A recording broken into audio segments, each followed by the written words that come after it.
Estamos começando mais um programa A Polêmica aqui pelo canal 25 da Via Cabo, Terceira Via TV.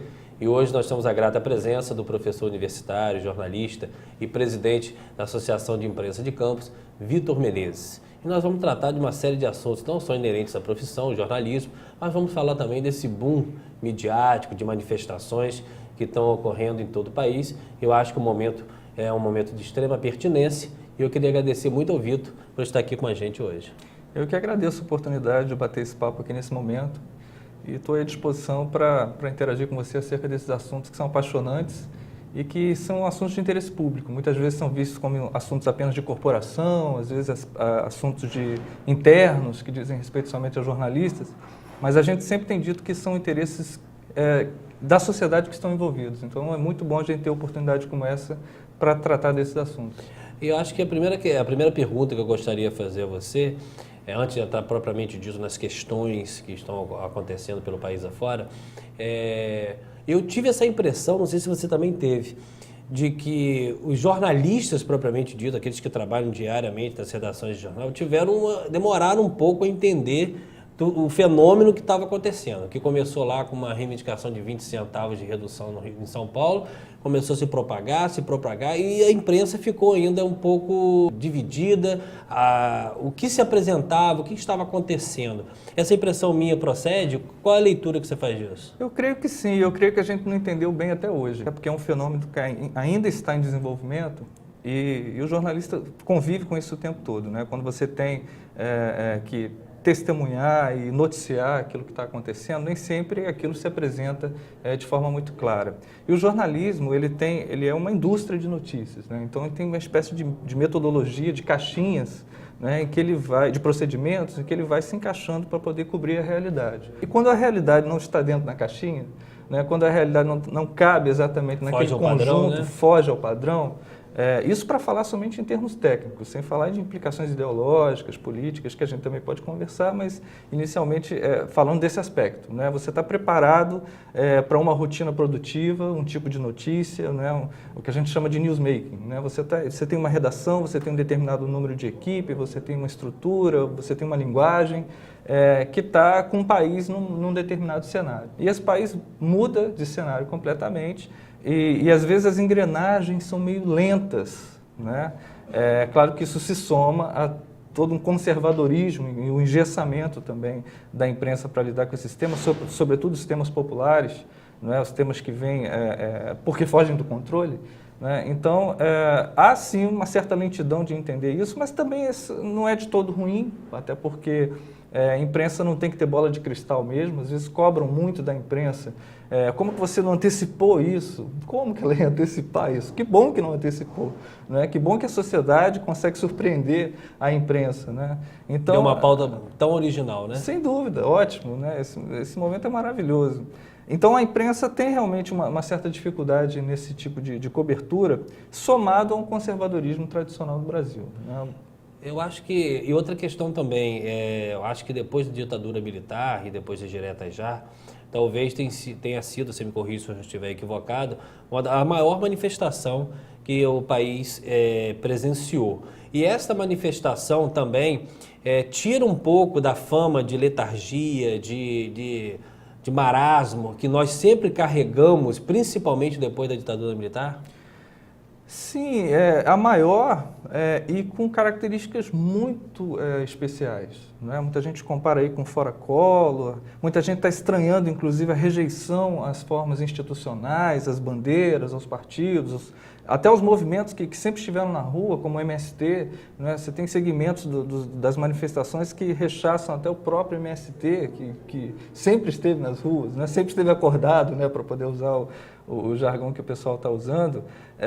Então, esse tipo de cenário que está colocado aí é um cenário bastante interessante, né? Em termos de novidade política, né? É uma manifestação grande, mas também cheia de novidades, principalmente no que diz respeito à comunicação, né? Ela me parece muito mais uma novidade social e cultural do que política no sentido tradicional. E é por isso que muito político não está entendendo essa manifestação, né? Porque não estavam treinados para isso. E porque o sistema político tradicional prevê que você tenha o quê? Que você tenha reivindicações, que você tenha líderes, que você tenha uma pauta, que você tenha negociações, né? Isso ou seja, isso funciona numa democracia, isso substitui a barbárie, substitui a guerra, no sentido de que você está fazendo política e mantendo entendimento, mas, por outro lado, também reflete uma certa letargia da sociedade, porque você coloca tudo numa formatação muito previsível e ordenada. E a vida não é assim, a realidade das pessoas não é assim. Realmente nas ruas há várias bandeiras, várias cabeças, várias demandas, vários pensamentos. Então tudo isso aflorou agora, dessa forma, sem lideranças específicas, sem movimentos específicos, sem partidos. É uma tsunami sem pauta, né? Por isso que é muito mais cultural e social do que político no sentido tradicional. É claro que é político no sentido de haver uma intervenção pública, né? Isso é político, isso é uma ação política, mas é também uma ação de comunicação. Muito político também não entende isso. Uma manifestação, ela é uma ação de comunicação, né? É quando você tem um determinado segmento ou vários segmentos que se aglutinam para poder comunicar alguma coisa. Isso não necessariamente vai levar a negociações de curto prazo, vai levar a uma mesa de entendimento no sentido tradicional, mas isso produz impacto de médio e longo prazo, né? O que a gente vai ficar, por exemplo, do que está acontecendo agora, o grande legado, o grande barato disso tudo que está acontecendo, é justamente o recado implícito de que podemos ir para as ruas, podemos levar cartazes artesanais, né? De que isso produz efeito, sem necessariamente, não que eu hostilize partido de forma nenhuma, eu entendo a importância deles, mas sem necessariamente que você tenha que estar num partido, que você tenha que estar num movimento tradicional. Agora, o prolongamento disso, foi o que você colocou. O padrão normal é você identificar a pauta, identificar o líder, convocar um grupo, pactuar, conversar e negociar. Nós ainda não temos esses líderes, a gente não temos uma pauta definida. O momento inicial foi importante. Agora, se as manifestações continuarem assim, sem uma pauta definida, sem um líder definido, lá na frente ela não pode também perder um pouco o sentido inicial? Ou já está na hora da segunda fase ou não? A questão é saber qual é o sentido inicial. Temos que ter um sentido inicial. Manifestação não é alguma coisa que pode ser feita permanentemente. Você tem panelaços, por exemplo, na Argentina quase toda semana. Na França é comum a cada esquina você encontrar uma manifestação. Eu acho que a gente não estava muito habituado a isso.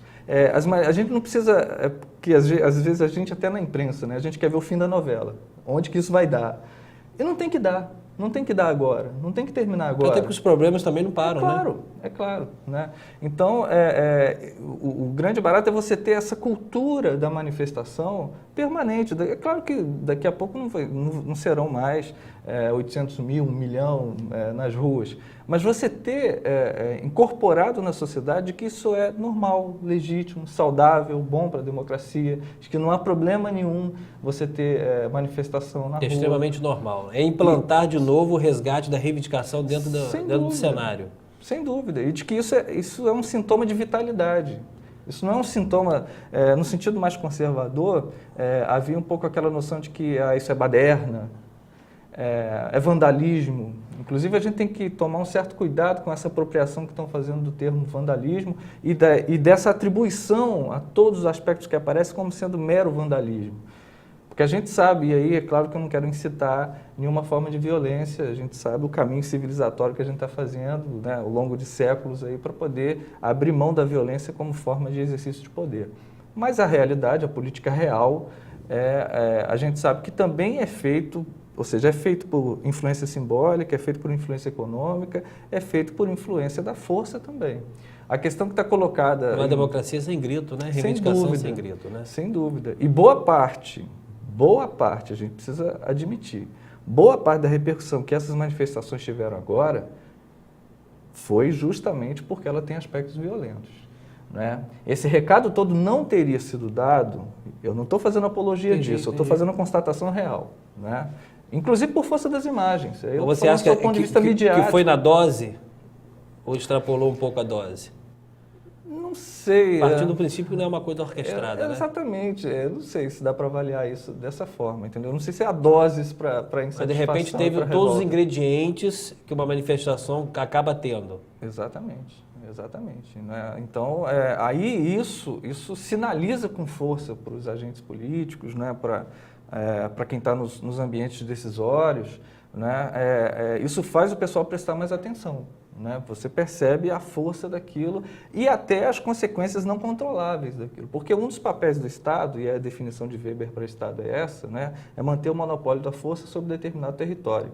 Né? E aí, quando o Estado percebe que ele não está conseguindo manter esse monopólio da força, porque estão exercendo forças aqui e acolá, queimando Itamaraty, né?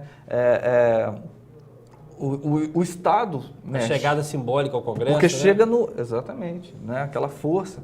Então, inclusive nos ambientes mais privados, tipo queimar carro em concessionária, isso está atingindo valores do Estado que são fundamentais, direito de propriedade, né? Então, isso mexe fortemente, né? E faz as engrenagens se mexerem. Não estou fazendo apologia disso, mas é uma constatação real, né? É uma constatação que está colocada. E isso também é uma forma de comunicação, né? Não houve nenhuma revolução, nenhum levante popular que não tenha tido alguma forma do que estão chamando no sentido de tentar despolitizar essa pseudo-desordem que estão colocando. Você acha que nós estamos com um regime democrático mais forte depois dessa manifestação? Sem dúvida. Não é o contrário? Não é o contrário. Porque regime democrático se faz com o povo. Não se faz só com instituições. É claro que a gente sabe, na construção da história da democracia, alguns perigos das decisões por maioria. Porque a gente sabe que uma decisão... Uma maioria que, na verdade, não nem representa tanto essa maioria, mas é dentro do sistema que a gente vive, né? Porque a gente sabe que as decisões, somente por terem sido tomadas pela maioria, elas não são necessariamente as melhores decisões, né? Esse é um dilema clássico da democracia e, para isso, foram criadas instituições para oferecer contrapesos a isso. Né? Os contrapesos do Estado, o contrapeso da imprensa, o contrapeso dos diferentes poderes, enfim, aquelas coisas que a gente conhece. Né? Mas o fato é que é o seguinte, a gente precisa, no ambiente democrático, tomar até as decisões erradas juntos. Então, a gente precisa errar juntos. Porque se não é uma garantia de acerto, é uma garantia de maior legitimidade. Mesmo no errado, alguma coisa boa aconteceu. Estamos juntos. Estamos juntos. Então, eu acho isso muito, muito democrático. É um sinal de vitalidade e é um sinal que estava faltando muito na realidade brasileira contemporânea. A gente avançou sobre vários aspectos. Agora, a inserção aí do poder da mídia online nisso aí.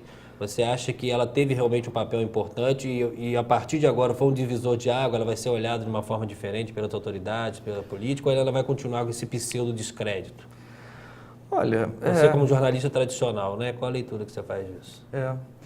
Como jornalista tradicional, né? Inicialmente, né?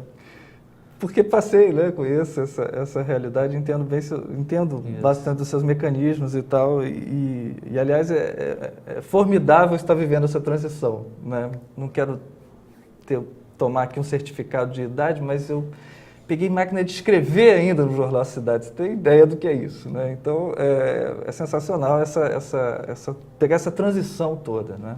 Agora, a gente já tem dito há muito tempo, inclusive você é blogueiro, eu sou blogueiro, né? A gente tem uma realidade local aqui de pujança no que diz respeito à rede blog e tal. A gente já tem dito há muito tempo que a imprensa precisava prestar atenção no que estava acontecendo no ambiente online, né? Que agora não é somente online no sentido de ser descolado da realidade, agora é a própria realidade. O virtual se tornou real, faz parte do nosso cotidiano, né? As pessoas estão o tempo todo usando isso como ferramenta cotidiana. Então, não tem como negligenciar isso de forma alguma, né?